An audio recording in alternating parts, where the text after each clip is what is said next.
जी से पूछना चाहती हूँ कि अभी माननीय मोदी जी कह रहे थे कि महिलाओं का मंगलसूत्र चोरी होने से बचाना है। उनकी पत्नी यशोदा बहन जी का मंगलसूत्र कहाँ बस।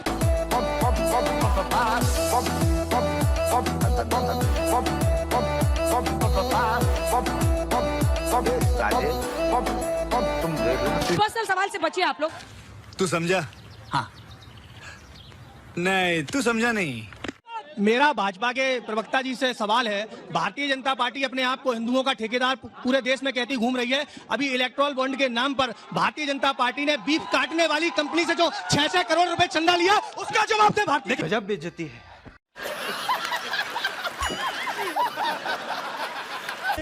तो जाति और धर्म की बात कहां से आ जाती है? 10 साल में गिनाने के लिए इनके पास कोई एक काम नहीं है।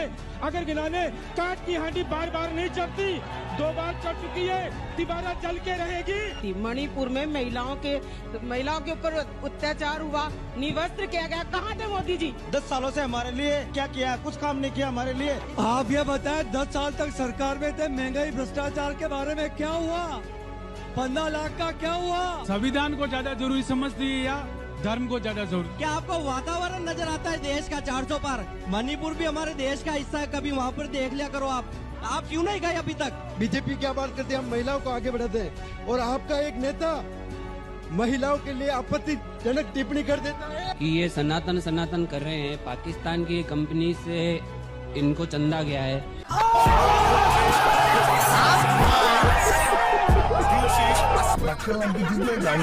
और एक गौ मांस की कंपनी है, उनसे चंदा गया, एक सट्टे की कंपनी है, उनसे चंदा गया। तो ये जो ऐसे बातें कर रहे हैं। मेरा छोटा सा सवाल है कि जैसे राजपथ का नाम भी चेंज किया गया, फिर उसके बाद अमृत उद्यान जो है अब वो भी नया नाम रखा गया, सिर्फ मोटिव क्या है ऐसे नाम चेंज करने का? और अभी तो रुको, क्लाइमैक्स अभी बाकी है। आपने बहुत अच्छी बात कही। आपको पता है राजपथ का पहले नाम क्या था? किंग्स वे। क्यों चेंज किया गया? क्योंकि वो किंग के लिए था। चल।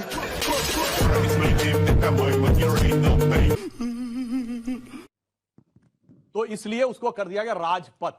तो नाम सिर्फ ट्रांसलेशन किया गया, राज तो रहा ना, और राज की याद दिलाता था। अच्छा, प्रधानमंत्री जी ने कर्तव्य पथ किया ताकि उसका भाव बदल गया। ठीक है, इसलिए इसको बदलने की आवश्यकता होती है। हमने जो नाम बदले हैं वो भाव के साथ, जैसे 7 रेस कोर्स रोड, लोक कल्याण मार्ग। हमने ये नहीं किया कि अब आप कनॉट प्लेस पे जाएंगे तो अंदर वाला जो है वो राजीव चौक है, उसके बाद इंदिरा चौक है, फिर आप चौक के देखेंगे तो चौक के आपको बहुत सारे नेहरू गांधी खानदान के तमाम प्रकार के वो मगर आसमान में थूकने वाले को शायद ये पता नहीं है कि पलट के थूक उन्हीं के चेहरे पर गिरेगा। नहीं, लोक कल्याण मार्ग करने से गरीबी हट जाए। अगर लोक कल्याण चौक करने से हट गई। अरे भाई, हमने, हमारा मकसद नहीं था। आपने लोक कल्याण की बात की, मैंने इसलिए कहा लोक कल्याण नाम रखने से अगर सिलेंडर सस्ता हो जाता हो तो हमें क्या आपत्ति है? लोक का कल्याण करो। अरे बाप रे, ये तो धोती खोल रहा है। लोक कल्याण करने से 46,000 बच्चियां गुजरात की जो लापता है पिछले 5 साल में, अगर वो मिल जाती हैं तो लोक कल्याण नाम रख लो। यही नहीं, अभी और सुनिए। लोक कल्याण मार्ग रखने से अगर पहलवान बेटियों को न्याय मिलता हो तो दिलवा दो भाई। लोक कल्याण मार्ग रखने से अगर वो नमक के साथ रोटी खाने पर छापने वाले पत्रकार को जेल में डाला जाता है, अगर उसको न्याय मिल जाता हो, लोक कल्याण होता हो तो करवा लो। क्या बात है सर, क्या बात है सर। अरे Aurangzeb road, Tughlaq road, Babur road रखने से कौन सा कल्याण हो रहा था?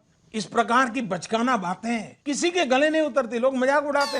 मैं फिर कहूंगा, अगर इतना ही कल्याण हो रहा था तो अटल बिहारी वाजपेयी जी क्या देशद्रोही थे? उन्होंने क्यों नहीं बदला? शाबाश बेटा। अरे हम जब हमारे केवल नाम बदलने से सब कुछ हो जाता हो। 6 साल रहे प्रधानमंत्री, बदल रहे हैं। अरे भाई, आप कहते हो कि ऐसा करने से ऐसा होगा, तो अटल बिहारी वाजपेयी क्या देशद्रोही थे? आपने क्यों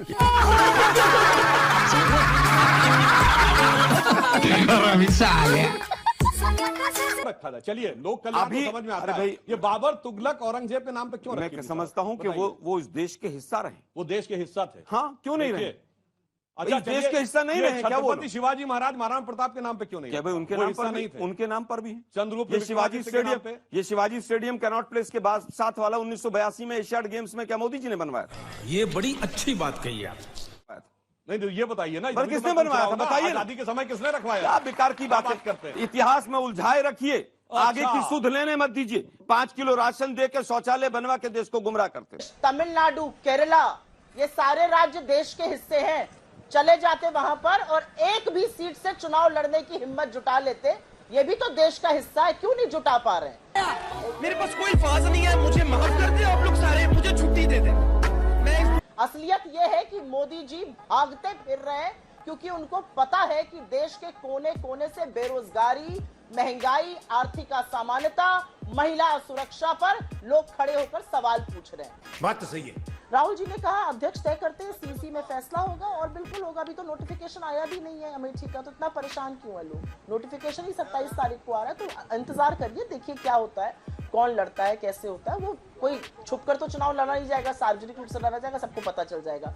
आपकी इस बात का लेकिन मैं जवाब देना चाहती हूँ। आपने 150 कहा कि अच्छे से मट जाएंगे, बिल्कुल हम 180 मान के चल रहे थे, निरंतर इनके नंबर गिर रहे हैं। क्या बात कर रहे हो आप? भाजपा की आदत है बड़ी बड़ी बातें करना। 2017 में गुजरात में कहा था 150 आ रहे, 99 आए थे। 2018 में छत्तीसगढ़ में कहा था 50 आ रहे हैं, 15 आए थे। मिजोरम में नारा था 21 पार का, आई 1 सीट। मध्य प्रदेश में नारा था 2018 में 200 पार, आई 100 सीट। 2019 में हरियाणा में नारा था 75 पार, आई 35। 2020 में दिल्ली में नारा था 45 पार, आई 8। वाह मोदी जी, वाह वाह। 2021 में तमिलनाडु में नारा था 118 पार, आई 4। 2021 में बंगाल में नारा था 200 पार, आई 77। 2023 में कर्नाटका में नारा था 130 पार, आई 66। तो ये जो है, इनके बड़ी दुकानों के पकवान जरूर बड़े लगे, मिठास बड़ी कम है। ये खोखले दावे हैं जो ये करते रहते हैं। मैं एक चीज का यहाँ पर जिक्र जरूर करना चाहती हूँ और वो जिक्र करना जरूरी है।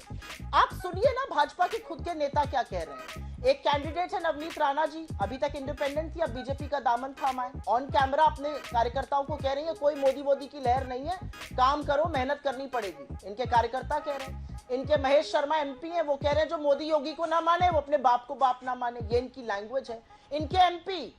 इनके एमपी निरहुआ जी क्या कह रहे हैं, और उसके बाद कहते हैं झूठा कि वो डीप फेक है, फिर पता चल गया डीप फेक है तो चुप हो गए कि गलत उन्होंने बोल दिया था। इनके एमपी निरहुआ जी कहते हैं बेरोजगारी की समस्या तो लोग खड़ी कर रहे हैं बच्चे पैदा करके, और कितनी अमर्यादित बात अपने प्रधानमंत्री और अपने मुख्यमंत्री के लिए कह जाते हैं कि इन लोगों ने बच्चे पैदा नहीं किए। अरे एक महंत है, ब्रह्मचर्य पालन करते, उनके लिए तो ऐसी बात ना कहिए। मोदी जी के वैवाहिक जीवन के बारे में भी लोग जानते हैं, मुझे लगता है वो गलत है, सर्वथा गलत है ये कहना। अच्छा बात नहीं है।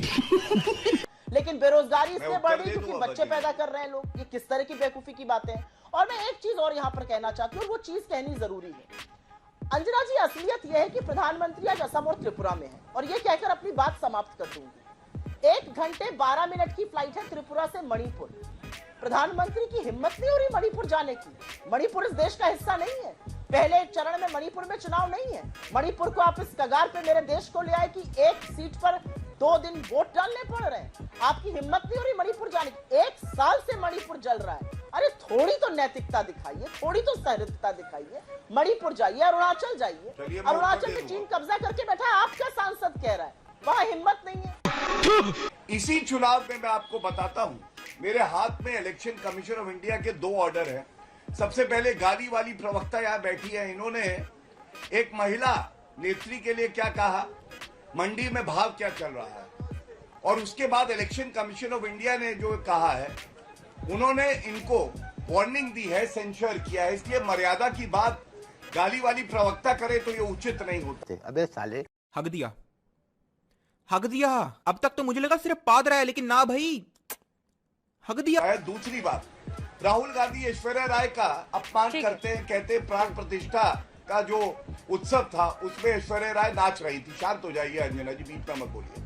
वह क्या सीन है? आप बताइए, ये महिला का सम्मान कर रहे हैं ये लोग, और यहाँ पे आके बातें करते हैं। मैं एक बात और उठाना चाहता हूँ, और आपके मंच से उठाना चाहता हूँ। इनके बयान इस दौरान जो आए हैं, आप मुझे ये बताइए इनका समन्वय क्या है। उत्तर प्रदेश की बात कर रही थी, मैं इनको बताता हूं। 2022 में 399 सीटें लड़ी कांग्रेस पार्टी, 387 में जमानत जब्त हो गई। इससे पहले लोकसभा चुनाव में 2014 में 2 सीटें आई 80 में, 2019 में 1 आई। रायबरेली छोड़ के सोनिया गांधी जी चली गई राजस्थान राज्यसभा से, उनका नामांकन हुआ, जीत के आई। ये लोग उत्तर प्रदेश का ध्यान नहीं रख पाए, जहां की जनता ने उन्हें अपार स्नेह और इज्जत दी है। ये लोग किसी के सगे क्या होंगे? और ये सारी बातें ठीक है, जो फर्स्ट फेज की पोलिंग है, ठीक है, अब जवाब ले लेते देख रही है। हैं गौरव जी, अब जवाब ले लेते हैं। नहीं जिसे कांग्रेस पार्टी दो ने बिंदुओं, टक्कर है। हाँ, दो बिंदुओं पर आपने सवाल किया है। एक तो सीधा आपके ट्वीट पर, आपके इंस्टा पोस्ट पर वो सवाल कर रहे हैं, और साथ ही कह रहे हैं कि आपका जो ट्रैक रिकॉर्ड यूपी में रहा है उसमें समाजवादी पार्टी को बड़े भैया बनाकर ही आप लोगों को चुनावी मैदान में उतरना पड़ रहा है। और वो कह रहे हैं कि ये हवा हवाई आपका दम है। हालांकि गौरव भाटिया जी, आपको 83% स्ट्राइक रेट चाहिए, जो आप 370 या 400 पार का इस बार दम भर रहे हैं 370 सीटों के लिए। 83% का, पिछली बार से 10 सीटें ज्यादा पर आप लड़ रहे हैं। मैं अगले राउंड में आपके पास आऊंगी, लेकिन आपके इंस्टा पोस्ट पर सुप्रिया जी सीधा सवाल है आपके नेताओं पर। रणदीप सुरजेवाला पर भी चुनाव आयोग ने फिलहाल 48 घंटे के लिए रोक लगाई है। ऐसा ही उन्होंने पश्चिम बंगाल के राज्यपाल पर भी रोक लगा दी है कि कूच बिहार नहीं जा सकते हैं, क्योंकि वहां पर पहले राउंड में वोटिंग है। दोनों पर आपका जवाब। अभी बदत है भाई, अभी बदत है। मेरे बारे में पूरे तरह से स्पष्टीकरण मैंने दिया। वो मेरे इंस्टाग्राम पे किसी ने गलत पोस्ट किया, कॉपी पेस्ट किया, मैंने पता लगाया किसने किया, उस व्यक्ति को मैंने सैक किया, पुलिस केस भी रजिस्टर हुआ है, पुलिस मुझसे पूछताछ करेगी, मैं सब बताऊंगी। मैंने क्लैरिफिकेशन दिया, मैंने बोला मैं इसकी निंदा करती हूँ, मेरे ट्विटर पे वो कहीं पर भी नहीं था। और उसके बाद भी आदमखोरों की भीड़ बनकर बीजेपी ने मुझे 72 घंटे तक नोचने का प्रयास किया। ये असलियत है। मैंने पुलिस को भी सत्यता बताई है, मैंने चैनल्स को भी सत्यता बताई है, और इस पर मैं बोलना और ज्यादा श्रेयस्कर नहीं समझती हूँ। मुझे सिर्फ सेंसर किया गया। अगर मैंने कुछ गलत किया होता तो मेरे खिलाफ कार्रवाई करता इलेक्शन कमीशन। शर्म आनी चाहिए, शर्म आनी चाहिए मीडिया के उन चरण चुंबकों को जिन्होंने मिलकर एक व्यक्ति को नोचने का प्रयास किया, जबकि मैंने अरे कौन भौंक रहा है ये बदतमीज? बोला जो हुआ वो गलत था, जबकि मैंने वो बोला, उसको क्लैरिफाई किया, उसको रेक्टिफाई किया, उसको डिलीट किया, और ये भी बोला किसी का एक्सेस था, उस व्यक्ति को नौकरी से निकाला। ये मैंने किया। पुलिस का केस है, पुलिस आएगी, मुझसे पूछताछ करेगी, मैं हर चीज पुलिस को बताऊंगी, मैं आईपी दूंगी। जब इनको पता चल गया कि मैं लखनऊ में थी और पोस्ट भोपाल से हुआ, तो ये चुपचाप बैठ गए, क्योंकि इनको पता चल गया कि मैंने वो किया ही नहीं था। ये इनकी असलियत है। महिला असम्मान पर आप बात करिएगा, आप बात करिएगा जिसके व्यक्ति ने टीवी के कैमरा पर, आपके पूर्व वेस्ट बंगाल के अध्यक्ष ने टीवी कैमरा पर एक चुनी हुई मुख्यमंत्री के पिता के बारे में पूछा था।